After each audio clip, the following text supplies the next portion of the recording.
Nel cuore dell'Europa, nel XVI secolo, nacque Pietro Canisio, destinato a lasciare un'impronta indelebile nella storia della Chiesa. Cresciuto ad Nimega, nei Paesi Bassi, fin da giovane mostrò una predisposizione innata per la pietà, riflettendo la spiritualità dei suoi genitori, Giacomo ed Egidia Hoeningen, profondamente devoti.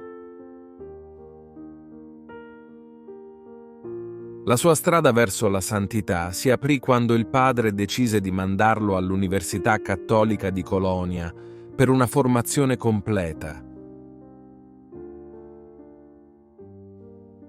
Fu lì che incontrò una figura fondamentale, il beato Pietro Fabro, che lo consigliò ad unirsi alla Compagnia di Gesù, fondata da San Ignazio di Loyola.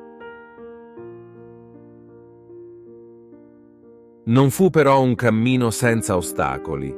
Pietro dovette lottare e soffrire per seguire la sua vocazione, ma la sua determinazione e perseveranza furono premiate e divenne uno dei primi compagni di San Ignazio, un figlio prezioso per l'ordine.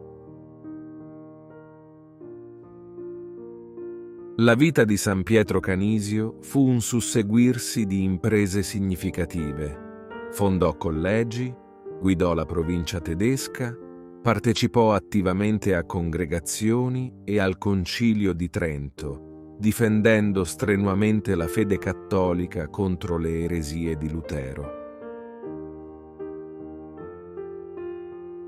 La sua eloquenza straordinaria e la grazia divina che lo accompagnava lo resero un potente predicatore, capace di illuminare le menti e commuovere i cuori. Ma ciò che dava forza e vigore alla sua attività apostolica era lo spirito di preghiera che animava ogni suo gesto. Pietro Canisio era un maestro di vita interiore, un uomo il cui rapporto con il divino culminò con la visione del Sacro Cuore nella Basilica Vaticana.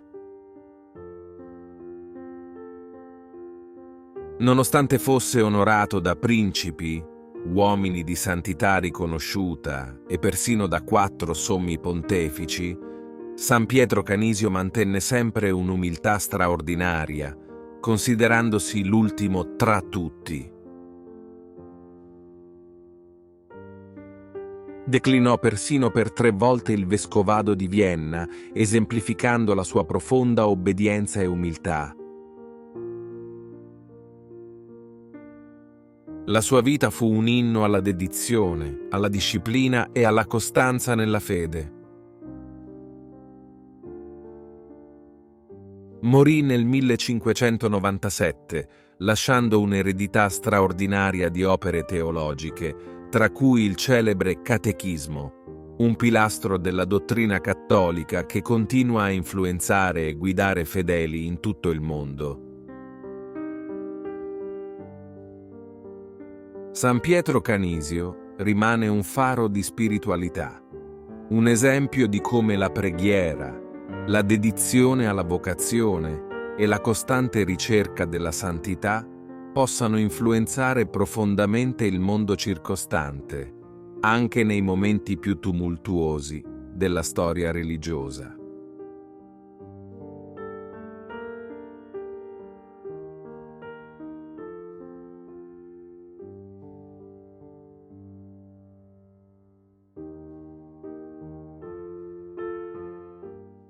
Ti invito calorosamente a iscriverti al nostro canale per darci supporto e permetterci di continuare a creare nuovi video che condividono storie ed esperienze ispiratrici.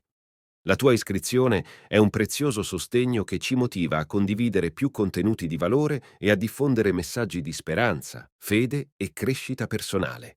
Grazie di cuore.